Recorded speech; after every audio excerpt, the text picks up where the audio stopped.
Okay, welcome everybody. I am super excited to see some new faces today. My name is Shannon. I am the CEO founder of Inside Out for Everyone nonprofit that pays for mental health care services. That is why we're here today. Thank you, Sue, for inviting us to be here on the first and third Sunday of every month to come show you who we are. I'm also here representing Changing Lives Incorporation, which has several different mental health and wellness businesses. We have coaching, we have ketamine assisted psychotherapy, we have traditional marriage and family counseling. We try to cover it all so that you can walk in the door and have your needs met by one of our providers, some of which you will meet today. We're going to start with our mental health nurse practitioner. Her name is Allison Scott, and she is a pivotal point of this ketamine business. She is the one that brought me into ketamine assisted psychotherapy, and we have worked together since 2022 doing ketamine assisted psychotherapy. So that's just one little piece. She's going to start us off, and then Dr. Hooker will lead us into the next segment, and Amarin, our counselor, will lead us into the last segment. You will have an opportunity to ask questions at the end. Save them for us. We love questions. Okay, we're going to get started. Allison, welcome. So today, did she go over what we're even talking about today? Emotional power of emotional anchors. Emotional anchors are things that we have access to all the time. We know what they are, but sometimes we don't have the right word for it, or we don't like classify it as such. So, really, what these emotional anchors are: recognizing the quiet emotional labor that keeps teams, classrooms, and communities afloat. These are those things that really kind of help us keep us grounded. And as we said, they can do things like absorbing tension, supporting others. Usually, people are doing this without really knowing, right? In certain spaces, in healing spaces, whether it's traditional therapies where it's the counselor or the therapist kind of holding space as people are moving through things, they're kind of there to help them. Or even in the psychedelic healing space, too. Holding space and being an anchor is really important as people are kind of in a very different space, but they're always knowing that there's something that they can come back to. Examples, as we've given, was that person, right? Does anyone else have any examples of what experiences they've had with emotional anchors at all? Like it could be a pet, a place, a person, or anyone in how about has anyone done any like therapy and they have found like the value of an emotional anchor? I'm not asking you to disclose like personal information, but just kind of like examples. Yeah. Yeah, yeah. In my work environment, I'm a quality engineer, and I tend to deal with a lot of stressful situations. And my default personality is to kind of fly off the handle, and I can get dysregulated pretty quickly. And there's this gentleman that I worked with, and I was at odds at trying to figure out who he was and how he fit into my social circle. And he was about my age, but he had a temperament that was very calming. And he had a separate room where he would work. And when I went in the room, I could tell that I bring in a lot of nervous energy. Hmm. And then I began to realize that I started to tap into him as a source to bring me down, to just sit in his area and in his awe, or Right. in his area. I was in awe about how he could calm me down. He was slow to speak, quick to listen, had Mhm. no temper at all, which is counterintuitive to me. And he no longer works there, but I still go back to that room looking for him sincerely because I miss him tremendously, because it made me see how dysregulated I can become, or I am, Yes. to see what calm looks like or regulated looks like. Right. And like that's a very great example of when we're talking about our nervous system, right? Or how we're trying to define what the at the root of where our calmness is coming from. It sounds like you were really able to tap into that as opposed to the verbal. It was just his calming presence. So good example. Anybody else have any examples that they wanted to share? I was just like raising my hand because uh, I also go to therapy, and just knowing that I'm going to have therapy once Hmm. every other week is kind of my emotional anchor. I like I gather notes and stuff that I know I want to bring it to session when it's difficult things happen. Okay, right. So, like a future endeavor, knowing that it's going to support me becomes an anchor that feels like I'm working toward like this. Okay, perfect. So, these are the other. Okay. So, emotional anchors really are essential to psychological safety and relational health. Okay. I'm, used, I'm all mic'd up. But their labor is often invisible, unacknowledged, and unsustainable without support. Think of someone in your world who quietly holds things together. And what do they do that isn't in their job description?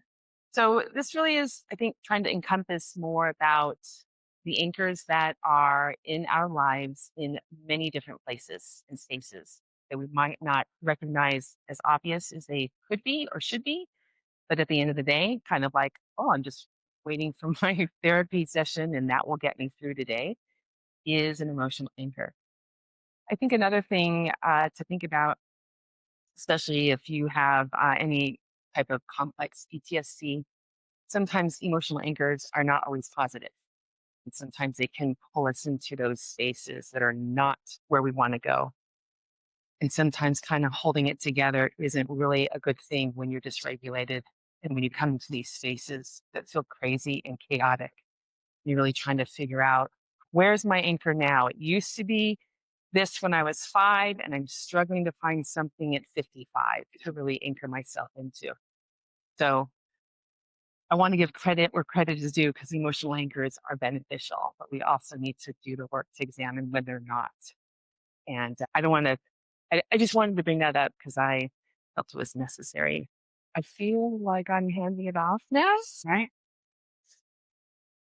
Okay. So I have some notes here in addition. Whenever, I have to be honest, when she sent me emotional anchors, I was like, what is that? Do I know what that is? And then I was like, oh my goodness, this is what we do all the time.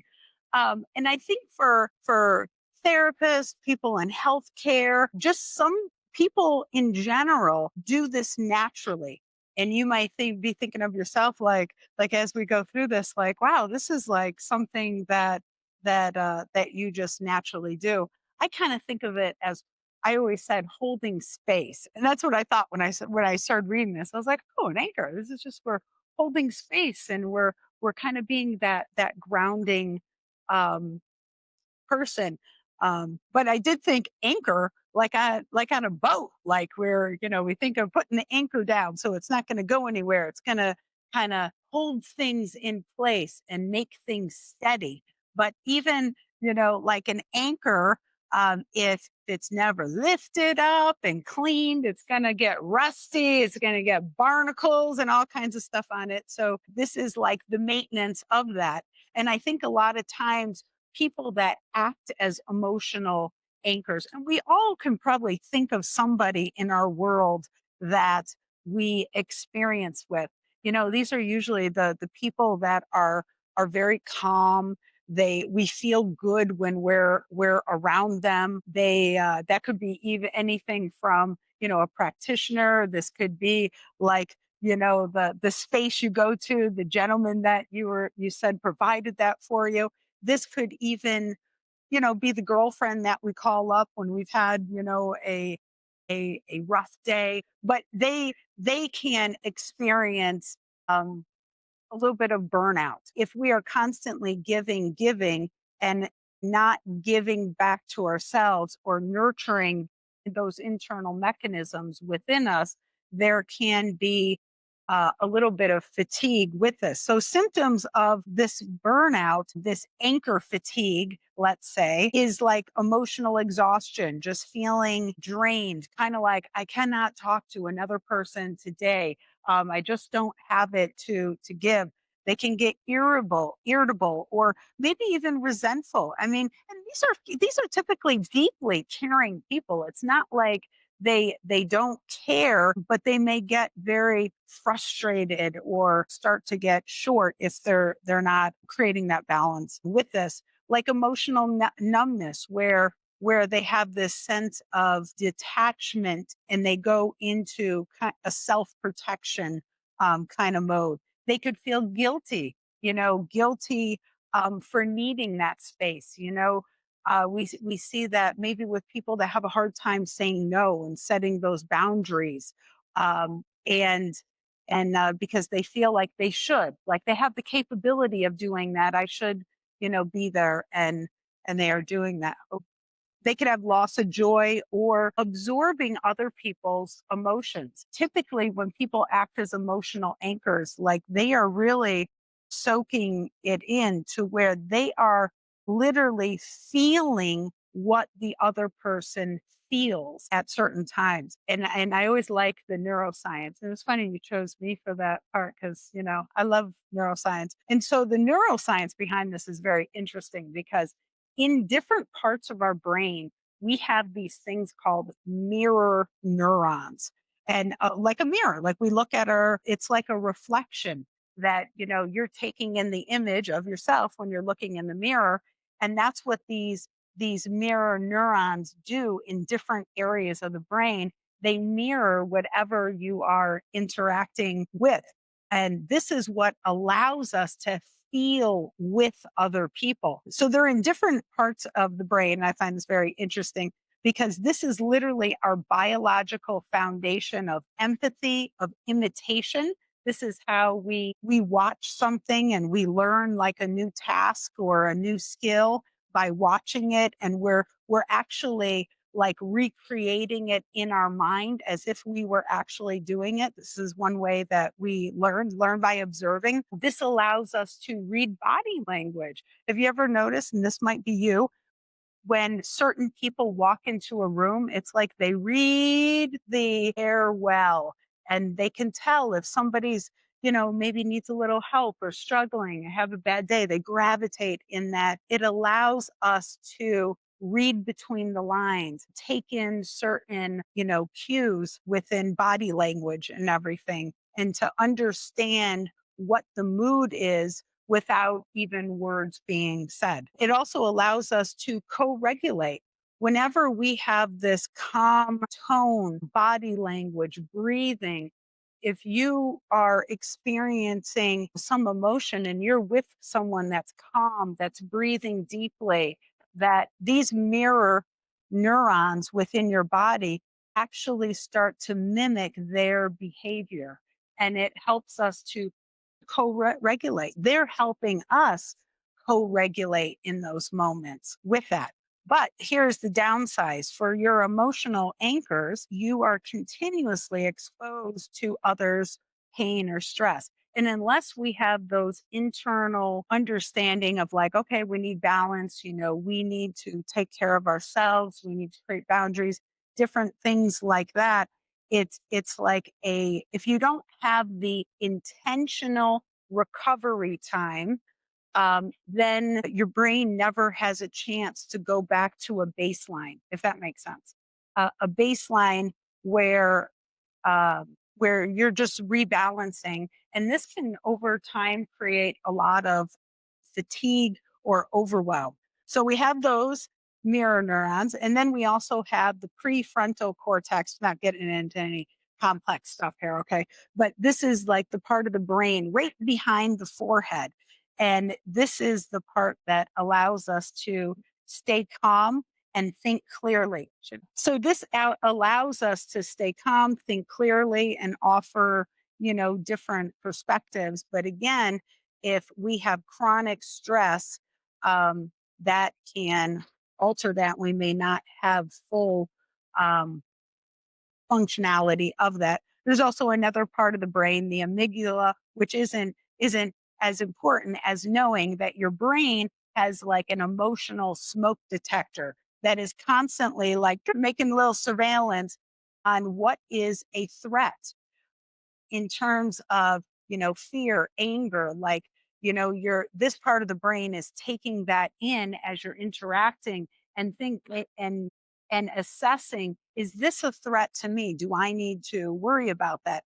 But imagine if you are always on and you are always taking in those stressors, that never has a chance to rebalance. And this is also the brain that stimulates our stress hormones like adrenaline, which is our fight, flight, or freeze, or cortisol, which we hear a lot about nowadays with that's our long-term stress hormone.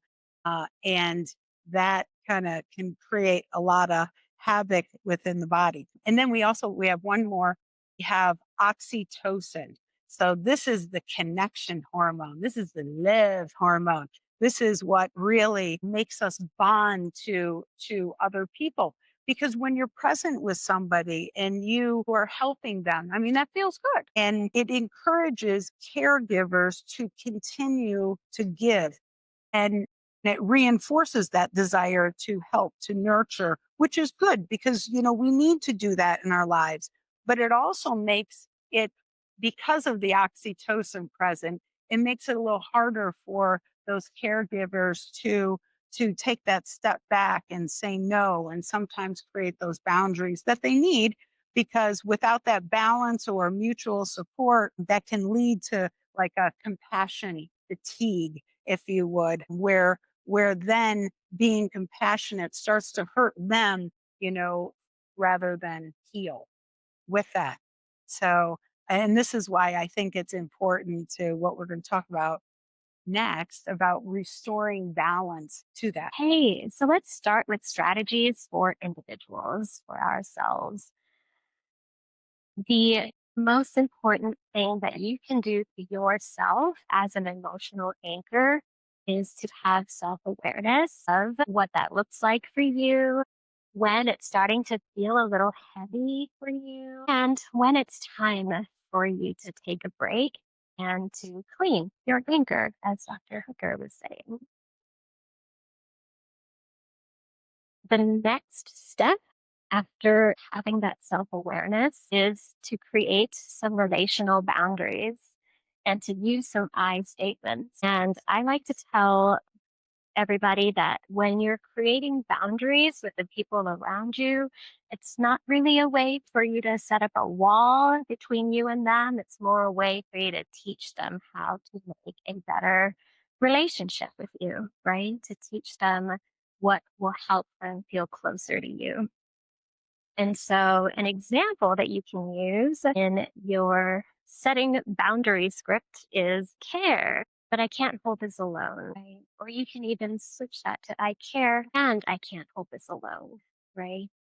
I care, but I'm feeling a little heavy right now. And I'll probably have energy for this in about an hour once I've had some time to ground. Something else that you can do is ask for reciprocity. Invite somebody else to share the load or offer support. Um, I don't know if it's appropriate for us to say, hey, that sounds really heavy. Have you thought about seeing a counselor?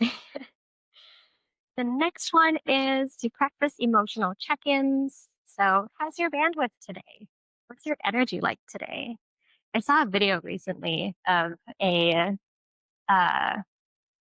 forget who it was, I'm sorry, but it was an influencer that said that when they feel the need to talk about a really hard day with a friend, usually they say, "Hey, do you have 8 minutes?" And 8 minutes is a pretty good amount of time to commit to for a friend, right? It's not too much. It's just enough for you to get that story out, and then maybe offer your 8 minutes, right, to your friend. Okay, moving on to strategies for teams and leaders.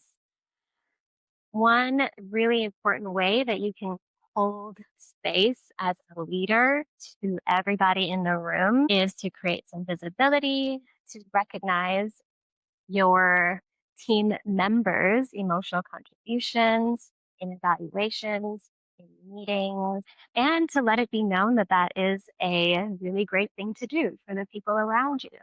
To hold space for them, to let them know that emotions are not things that you leave outside the door when you come into the office, right?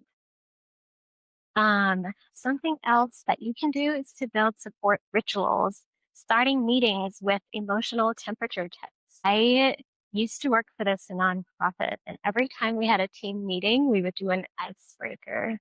And those were always fun. And something that I took away from that job is some very creative icebreakers that I think are really great. There was one where everybody did a conflict management quiz. And so everybody got to learn each other's conflict management skills, right? Who is the one that has a really hard time saying no? Who is the one who will compromise um, for a maybe sometimes win lose solution, right? Who is the one who will try to come up with a win win solution for everybody? After everybody took the quiz, the results were different animals. So either you were an owl, a shark, a turtle, or a teddy bear, and everyone left with a little stuffy that they could put on their desk. So now everybody knows, right? Where- What strengths lie with which individual.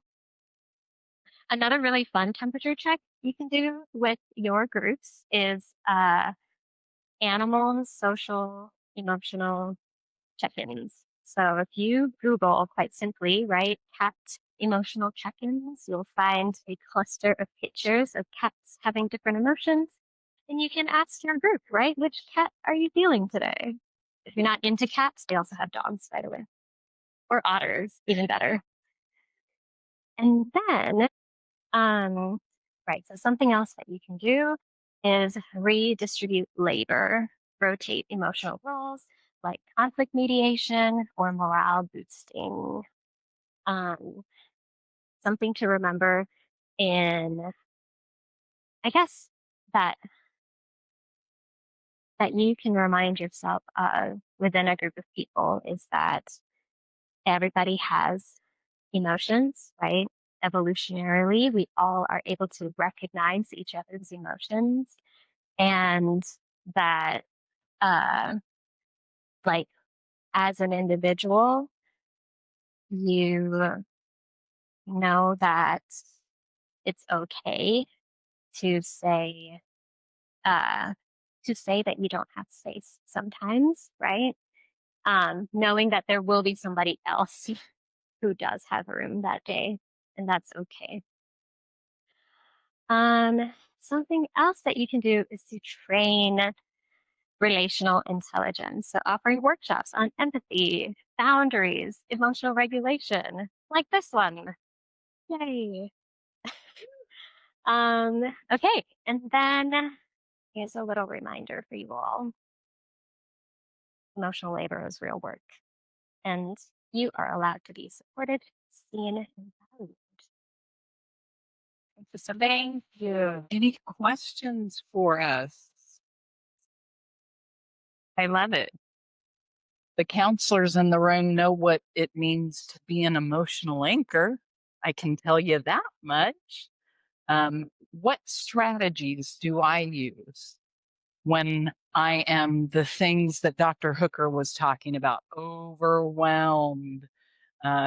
Don't feel like I can hold space anymore because I got my own shit to take care of.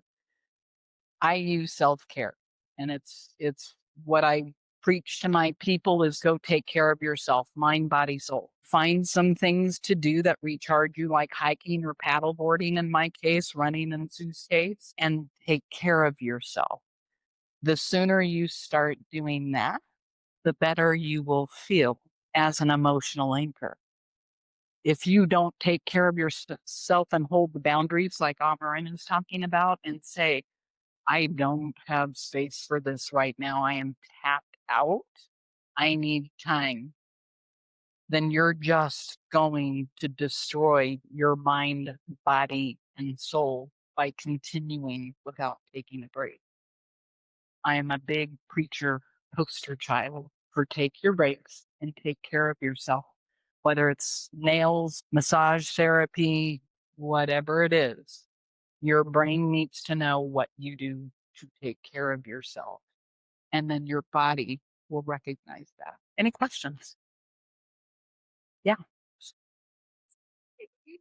This might be there's no stupid questions or whatever. I'm just going to say that right now. But I keep hearing hold space. I mean, and this is fancy. Like I kind of get it, but really, when you say hold space, is that like I don't have time or I don't have bandwidth, I don't have energy? because it's I hold space is kind of this. Hold space would be a good place, a good thing. We mean it in a good way to hold space for you. So the way I would explain that, and Dr. Hooker, you can come up and explain that also, is that right now I am holding space for you. I am fully present with you. I don't see anybody else out here, and I'm emotionally attuned to what's going on with you. So I can listen to understand you and make that connection. And what hormones is that that connects? What is Oxytocin. oxytocin Love hormone. with you and make you feel connected and seen and heard. And you walk away from that, my holding your space, feeling a little less stressed, relieved, seen, heard.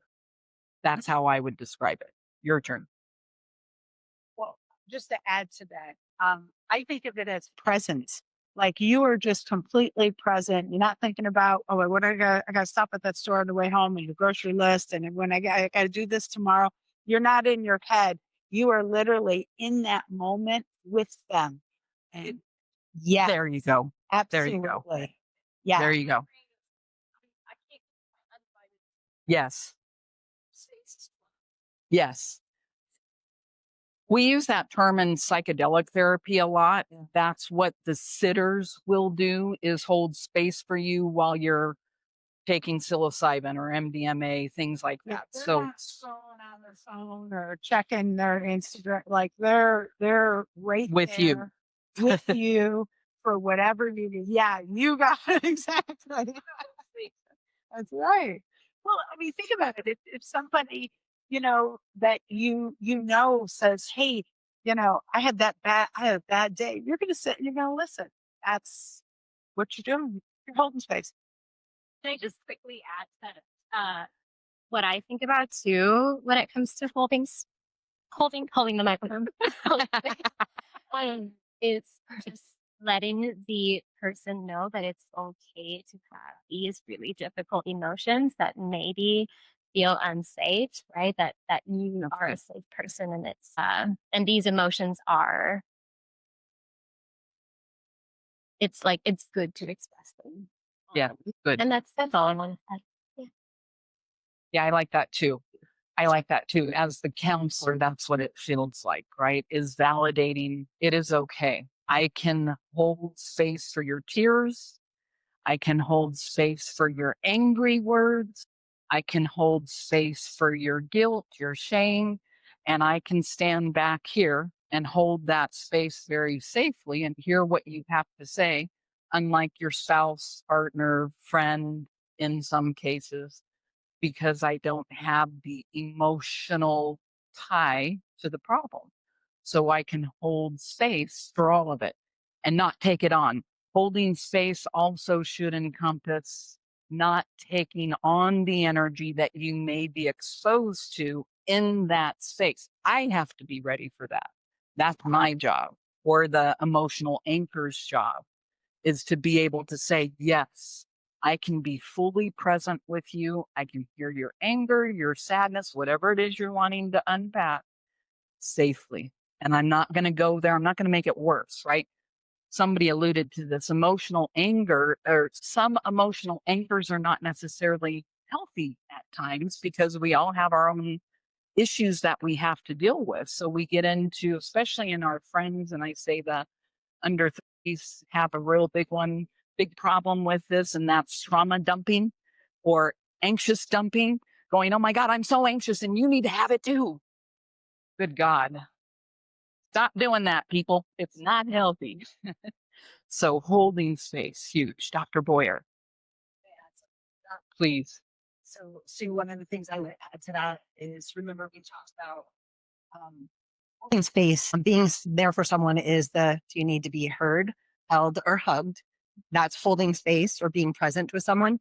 The other thing I would add to all of this is it's super important to be impartial when you are in that space with someone. To be an emotional anchor is to be impartial. You may have your thoughts and you don't put them on that other person. I did a workshop, which is really powerful in that I sat there for 5 minutes and listen to someone just vent about their mother or their father. And I was a tree. Trees don't have emotions. And that's all it is listening. And at some point we can ask, can I give you feedback? May I tell you what my opinion? May I help? And then again, do you want to be held, heard, or helped? I know. I love that one too. Thank you. Anything else? Any other questions? Yeah. Being a client of yours for some time now, I'm aware that I'm challenged with complicated PTSD, but I'm created with certain character traits. And sometimes I know that my character traits of animation and excitability and things like that are not necessarily bad, because when I'm engaged and I'm interested and I care, I can be, animated, and I can be, very dynamic. You've seen it when I speak, and when I share. But also those can be similar symptoms to being dysregulated. And it's a question not only for myself, but also maybe to understand how others can't understand the difference. And how do I figure that's challenge that I have navigating, like even because I'm in the term of my career, I'm a leader, whether I want to be or not, because as long as I've been doing it, and I do get emotionally exhausted and all of those right things. And I can express myself animated, but it also, for people who are apathetic, it can seem like I'm off the hook to them. And then other people who may know that I have complicated PTSD, they may say, well, look at him, he's dysregulated and he's got his issues. And then also, of course, being hypersensitive to that, how do you navigate? How do you navigate is really the question that I have. It's a good one. That's a good one. I'm not sure I can fully answer it. If anybody wants to help, feel free. The way I would answer that is I think it's important to do like what we are doing here and model and be examples and do it together. That's why we're here, is for reasons that you're talking about, because I don't think we can adequately do it without emotional anchors who will hold that space for us and see us as being normal individuals that have things they got to work out in life, just like the rest of us do. So, my suspicions are that there's a question in the emotional anchor of some people that are in your head right now. And my guess is that they're not emotional anchors. What do you do about that? What you're doing? You hang out with people who can hold space for that and watch you heal and grow. And Dr. Hooker. I just want to add to that. See, this is why things like this are really close, because this is the awareness, this is the education, Yeah. this is, oh, yeah, that makes sense with that, because I think, especially in business environments, one of the things I've always said is there's that neutrality, like you were talking about, Dr. Boyer, about being. I always say, be neutral and seek to understand before being understood. And that's one of the things that I know my teams that I work with. I'm always like, okay, well, let's not just assume anything about this individual. Let's ask questions. Let's get curious, and let's kind of dig in and really find out what is going on, and you know do our part in trying to understand where they're coming from, because sometimes it's completely different than what we are thinking.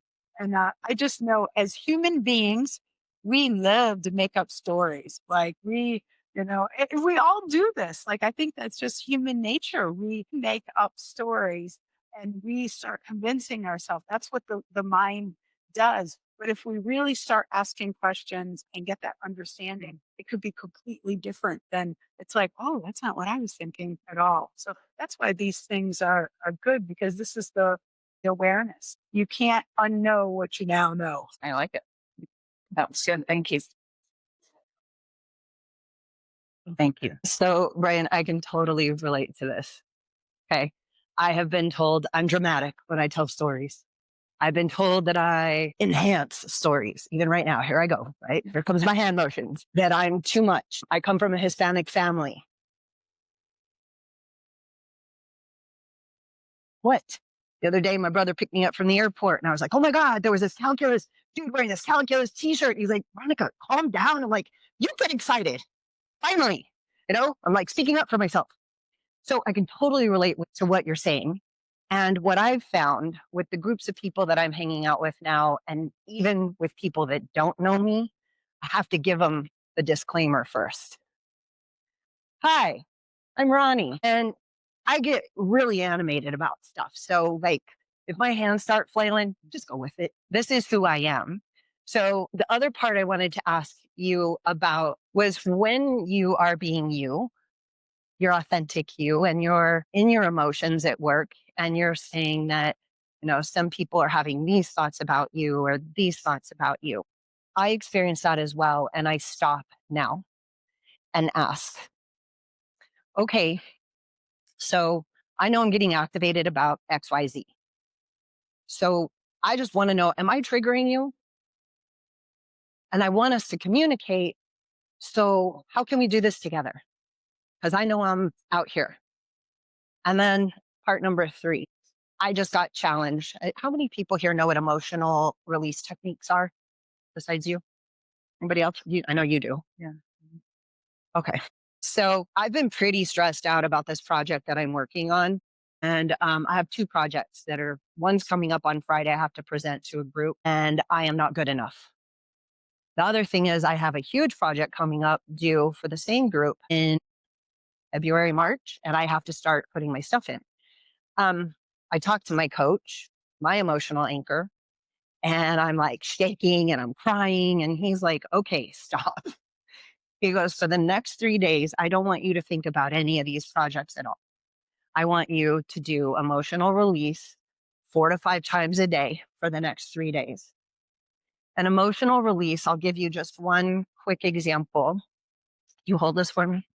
So, one of the easiest emotional release techniques to do, and this is what I've been doing since Friday, is what we call in a silent scream. And you take your hands, you cross them over, you put them over your mouth, and the important thing is shake. If you think about animals, once they get stressed out, once they're done, they shake it off, right? You shake it off, and it makes it feel better. So you just put your one hand over the other, put it over your mouth, and go. Now, I wouldn't recommend doing this in front of anybody who doesn't know what you're doing. This group excluded. But that does help. And this is something that you can do at work. If you're starting to feel like dysregulated, you can easily go into the bathroom, do this a couple times, and then walk back out and actually feel a little bit better. So hope that helps. I like it. That's a good one. Amanda, where did you go? You were going to give us an example, right? And how this applies in your professional world. Hey everybody, my name is Amanda McCoy, and I'm a mom and pharmacist and a wife, and also the founder of Guatemala, which is kind of how Shannon and I got connecting through students. So thank you, Susan. So in my world as a pharmacist, it's probably pretty clear that you're pretty much an emotional anchor for anybody who walks up to the counter. I had to set that boundaries for myself by leaving retail pharmacy because it was too much. It was just too much. As an anchor, as a pharmacist, you are a caregiver. You are dealing with all maybe who are scared, or maybe it's a parent that needs answers for their kid, or people just trying to hold their lives together. Honestly, a lot of people with a lot of different disease states and things that they're dealing with, and that's a lot of caregiving, emotional that way. And as a professional, often you're not sharing, you're doing the trauma dump onto you. Huh? You're kind of giving the trauma dump in 8 minutes right back to them. I spent 15 years, I've been in pharmacy for 15, 16 years now. And I was struggling to find this balance because I was providing this by helping others find their balance and not doing it for myself. But for them, I was doing it through medicine, through caregiving, through listening, a lot of listening. And somewhere along the way, I just found that I was the anchor for other people, and I wasn't putting those boundaries in for myself. I was doing it for everybody else but myself. Mhm. I realized that as a mom and a wife and a caregiver for my parents who are aging now and have multiple issues, as a lot of you probably have the same going through that same season of life. Right now, I realized that, like I said, I was putting all this energy out there and keeping their boats afloat, but I wasn't doing the same for myself. And in January this year, I just kind of had enough, and I realized I need to be doing more for myself. But through that, my energy I was getting the most back to me was through helping other women, and especially moms. So that's focused on moms in the burnout. So that's where my company Wonder Mama started, and it started with just a simple reminder. Sounds simple, that self care is not selfish, it is survival. If you do not care for yourself, Shannon, your body will feel it. Every part of your being will feel it. Your relationships will be impacted. Your work can be impacted. All of these things that make your life impacted. So it was a simple reminder of self care isn't selfish, it is survival. And so now I'm kind of trying to create a movement of reminding moms that they need to do these things for themselves. It makes them better parents and it makes them better spouses. And I do that through girls trips, retreats, and the real talk conversations on my podcast, not kid friendly. And then also local events where we try to reconnect to ourselves, like ourselves, our core person, not who you are as a spouse or a mom or whatever it is, that actually who you really are, because I find that we often lose that. It's so easy to get lost in that possible is raising children. As far as me from my emotional anchors, my husband reminds me tries to remind me to slow down, to take on less, to do things like that. My kids are really good at bringing me back into the moment, that very much that be here now moment. The kids are really good at that. You know, mommy loves you, all that stuff. But it's a good reminder to bring you back to the present. And then also my friends. I don't know what I would do about my girlfriends. My girlfriends, I would lose my mind. They're so good at reminding me to fill my cup as well. When I'm busy filling other people's cups, remind me to do it to myself too. To do the same thing to myself. So, practice what you preach sort of concept. So the biggest one that I'm learning is me being an anchor for myself by stopping, and whether it's through meditation or even just taking a couple seconds to be quiet and try and listen to that inner voice that's telling you you can do it. Whatever mantra it is that you have for yourself. You do this, I can do this, I am doing this. So when I think about emotional labor and being an emotional anchor, Jennifer talked a little bit about it's still leaving room. It's not that you're in place the whole time, you're stuck like an anchor that's stuck, but also that you're stable. You're stable, but also able to kind of drift with some changes for growth. And it's so important to remember that you cannot be an emotional anchor for other people if you are not, if you're not being an emotional anchor for yourself. That was awesome. Professional people giving their little how this applies to them. Any comments? Anybody else want to share? Emotional anchors. I consider the providers in here also an emotional anchor who can validate me in certain spaces that nobody else can. That has been a very good emotional anchor for me. A lot of my clients that talk about how we have benefited in session, they can be emotional anchors for me also in certain moments, like when they're here in a workshop and not in my office, right? It helps. It helps me get to that mountaintop going, okay, maybe I am doing the right thing. So thank you all for being here today.